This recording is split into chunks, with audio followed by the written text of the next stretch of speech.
Yes, alright, nkwaniriza ko nnyo mukwano gwange yonna gy'osinza obba ng'otuwuliriza we bali kwekuumira ku Yugi Update TV.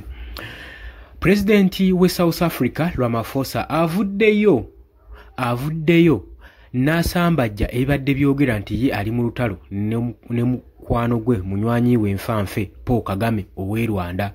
Agambye nti nno I'm not in fight with Kagame, nze siri mu lutalo na President Paul Kagame, era abo abagenda mu maaso n'okubyasanguza ku mikutu egya social media boogera byanjwanjwa.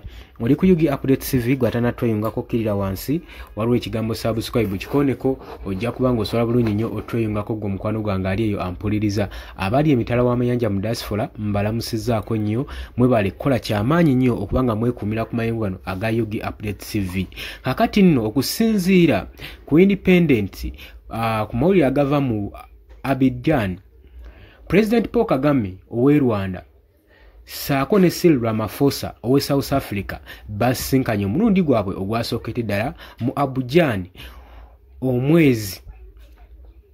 omwezi after nga baakamala okubanga bava mu nkaayana zaabwe ezigenda mu maaso okubanga n'okuteeka entalo mu oba conflicts mu DRC. Bano ababiri batudde wamu ku peneemu ne bafuna discussion ku ebyo ebigenda mu maaso mu Africa. Naddala CEO Formula eno peno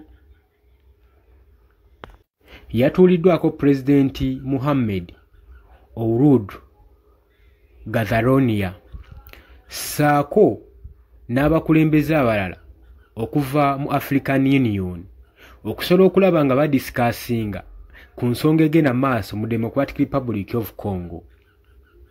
Jjukira nti nno Mohamed ye yakozenga mediator ku conflicts ezigenda maaso okubanga atuuzibwanga chairperson ku nsonga ey'okudissolvinga conflicts ezigenda maaso mu Democratic Republic of Congo.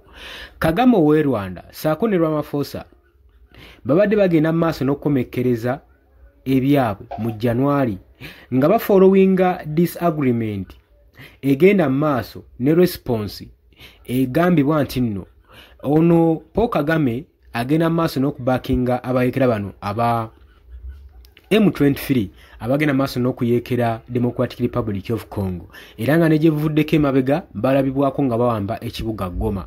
Kakati Paul Kagame bagenda maaso n'okubanga bamulumiriza nti yagenda maaso n'okubackinga olutalo luno olugenda maaso mu Democratic Republic of Congo, eyo naddala mu Northern Kivu.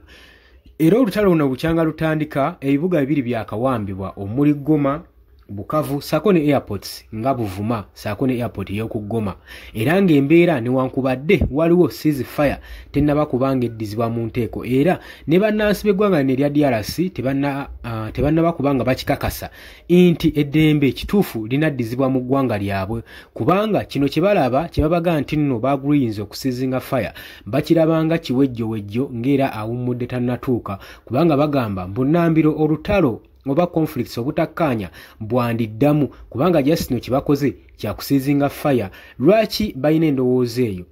Njagala nkutegeeze nti nno amagye aga SADC agatondeddwamu ekitongole kya South African Development Communities, amawanga agegattira mu kitongole ekyo, gagenda mu maaso n'okubanga gakkaanya n'abayekera bana ba M23, era omwezi oguyise amagye oba troops eza South African Development Community zalabibwako nga withdrawing okuva mu Democratic Republic of Congo naddala mu kibuga Goma oluvannyuma lwa agreement yakolebwa mu kimugunyu nga bayekera ba M23 baforcinga SADC troops babere nga withdrawing amagye gaabwe okuva mu kibuga Goma. Kati we babanga bano ba peacekeepers abadde bakuuma emirembe mu kibuga Goma nga bagezaako okubanga bataawuluza side zombi, omuli ba civilian omuli ne bannamagye saako ne bano abatuuze abasangibwa mu bitundu ba mu territories eziba ziwambiddwa. Kati babanga bajjeyo amagye gaabwe kitegeeza ki? Obukuumi butono. Kiba kiraga nti nno abayekera bana ba M23 be bali mu control n'ezo territories ezibadde zikuumibwa bano ba peacekeepers. Kati wanaabawulukawo obutakkaanya butono wakati wa government ya DRC saako n'abayekera na ba M23. DRC yandiyagala okuddamu DRC government yandiyagala okuddamu okukapityalinga ekibuga kyayo ekya Goma era wajja kulabukawo olutalo. Kitegeeza ki? Ensonga zino okubanga ziwedde zijja kuggwa oba ne bannansi okulaba nga emirembe gizzeewo paka ng'abayeekera ba M23 balabiddwako nga baabulira ekibuga kino Goma saako ne territories bawambye. Olwo essuubi lijja kubaddamu nti emirembe gyandibanga gikomyewo mu Democratic Republic of Congo.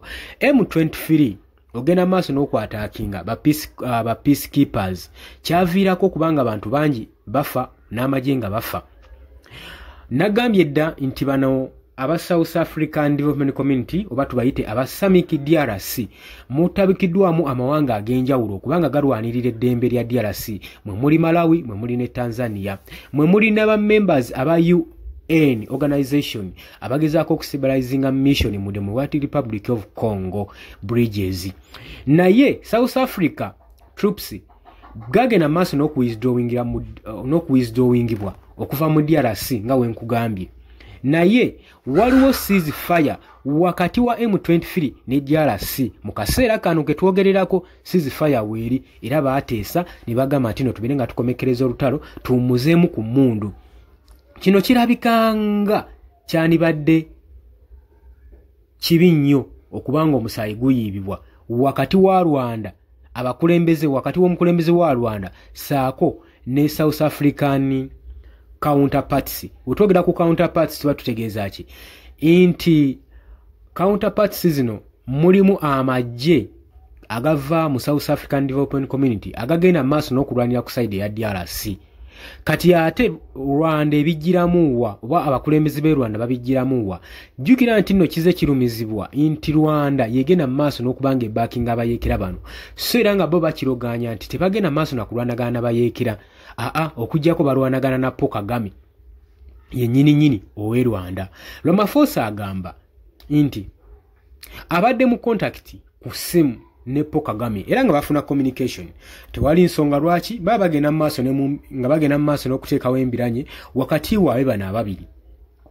African CO former ebadde Abidjan ezze masekati ga skip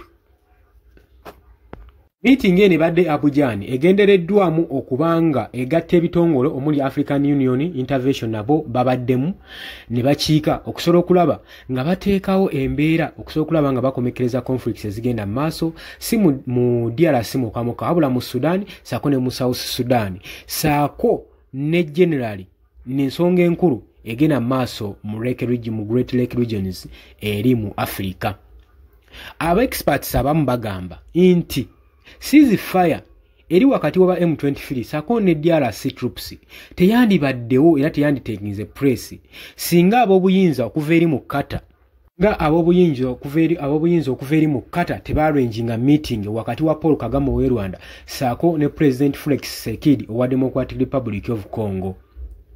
Kagame kyerabikibwanga ali likely ku diplomatic ties ezigenda maaso ezirulungibwa mu Kata saako ne United States. Jukira America nayo yagenda maaso n'okubanga eyingira mu mukago wakati wa Paul Kagame ow'e Rwanda saako ne DRC nga bagenda kuba nga basayininga mineral deal rich egenda maaso mu Democratic Republic of Congo. Wabula Trump yavaayo n'awooninga abayeekera na ba M23 ne Paul Kagame nti bakomekereza olutalo wano mbwangu kubanga yayagala ateekawo ba investors basobole okugenda maaso ne project n'ekino tekyayina ngeri ki gye kyayinza kukolebwamu nga Paul Kagame tebasoose mutuukirira era bamusimba ebikutiya bya ssente okusobola okulaba nga ekintu akyamuka era ne basiizinga fire mu Democratic Republic of Congo.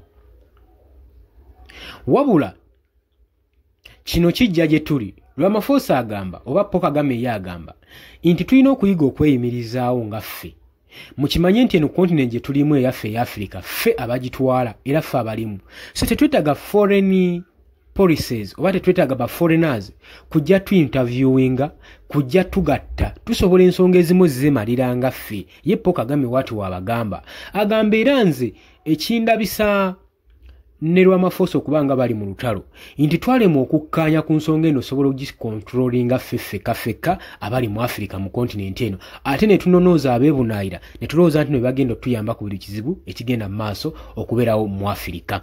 kakati wenjogerera ceasefire yo ekyayimiriddewo naye ekibadde kisinga obukulu nti wadde wagenda labikawo olutalo olulala wakati wa South Africa saako ne Rwanda naye nga olutalo luno telugenda kubanga lulamirirwa mawanga gana abiri erya Rwanda saako ne South Africa era olutalo luno badde ogenda dulabira mu Democratic Republic of Congo kubanga bakikakasa bulungi nnyo nti Rwanda yayiwadda troops zaayo mu ggwanga erya DRC.